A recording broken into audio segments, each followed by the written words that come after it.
बेदाणा उत्पादक शेतकऱ्यांनी बेदाणा विक्रीची घाई करू नये। तसेच बेदाणा विक्री ही शेडवर न करता योग्य विक्रेत्यांनाच करा, म्हणजे पैसे बुडण्याची शक्यता फारच कमी राहील। तसेच विक्रीसाठी थोडा धीर धरावा। जिल्हाध्यक्ष महेश खराडे यांचं शेतकऱ्यांना आवाहन। सांगली जिल्ह्यात द्राक्ष आणि बेदाणा निर्मिती मोठ्या प्रमाणात होते। यंदा द्राक्ष विक्रीला योग्य तो दर मिळतो आहे, तर बेदाण्याला 150 ते 250च्या दरम्यानचा हा दर आहे। हा दर वाढण्याची शक्यता आहे, त्यामुळे बेदाणा उत्पादक शेतकऱ्यांनी बेदाणा विक्रीची घाई करू नये। तसेच बेदाणा विक्री शेडवर न करता योग्य विक्रेत्यांनाच करा, म्हणजे पैसे बुडण्याची शक्यता फारच कमी राहील। विक्रीसाठी थोडा दम धरावा, असं आवाहन स्वाभिमानीचे जिल्हाध्यक्ष महेश खराडे यांनी केलं आहे। खराडे म्हणाले, गेली 3 वर्षांपासून द्राक्ष शेती फारच अडचणीत आहे।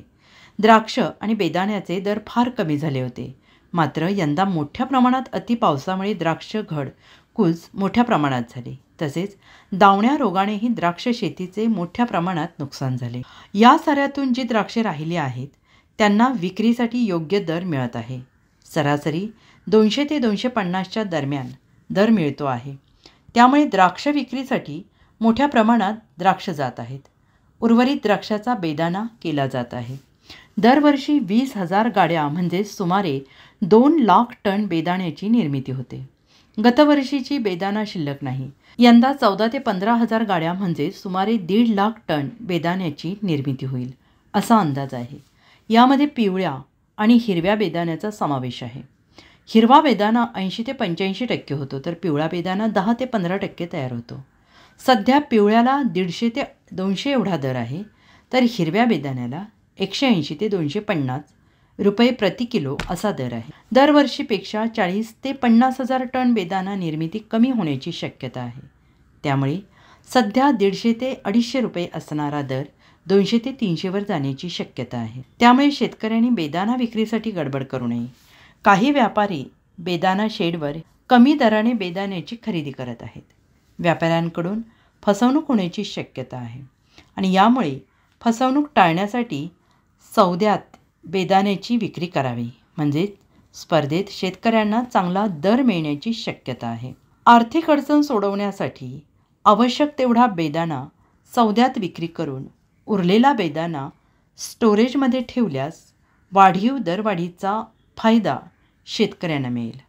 त्यामुळे शेतकऱ्यांनी बेदाणा विक्रीसाठी घाई करू नये, योग्य त्या ठिकाणी बेदाण्याची विक्री करावी, असे आवाहन खराडे यांनी केलं आहे। यंदा द्राक्ष आणि बेदाणा उत्पादक शेतकऱ्यांना चांगला दर मिळतोय। गेल्या 3 वर्षापासून द्राक्ष आणि बेदाणा उत्पादक शेतकरी आर्थिक अडचणीत होता, मात्र यंदा द्राक्षाला 200 ते 250 रुपयाचा 4 किलोच्या पेटीला भाव मिळतोय, तर बेदाण्याला 150 ते 250 रुपयाचा भाव आहे।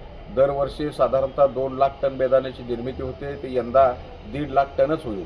त्यामुळे 50,000 टन बेदाणा कमी उत्पादन होणार आहे आणि त्यामुळं बेदाण्याचे दर याच्यापेक्षाही जास्त वाढणार आहेत। त्यामुळं बेदाणा विक्रीची घाई करू नका, शेडवरती बेदाणा विकू नका। बेदाणा जर ठेवला स्टोरेजमध्ये तर साधारणतः 300 रुपयेपर्यंत भाव जाण्याची शक्यता आहे। त्यामुळं द्राक्ष उत्पादक शेतकऱ्यांना माझं सांगणं आहे की चुकीच्या व्यापाऱ्यांना शेडवरती बेदाण्याची विक्री न करता सौद्यातच विक्री करा, चांगला भाव मिळेल आणि तो भाव वाढण्याची शक्यता आहे। त्यामुळे धीर धरा, संयम ठेवा, वाट बघा, निश्चितच बेदाणा उत्पादक शेतकऱ्यांना चांगला भाव मिळेल।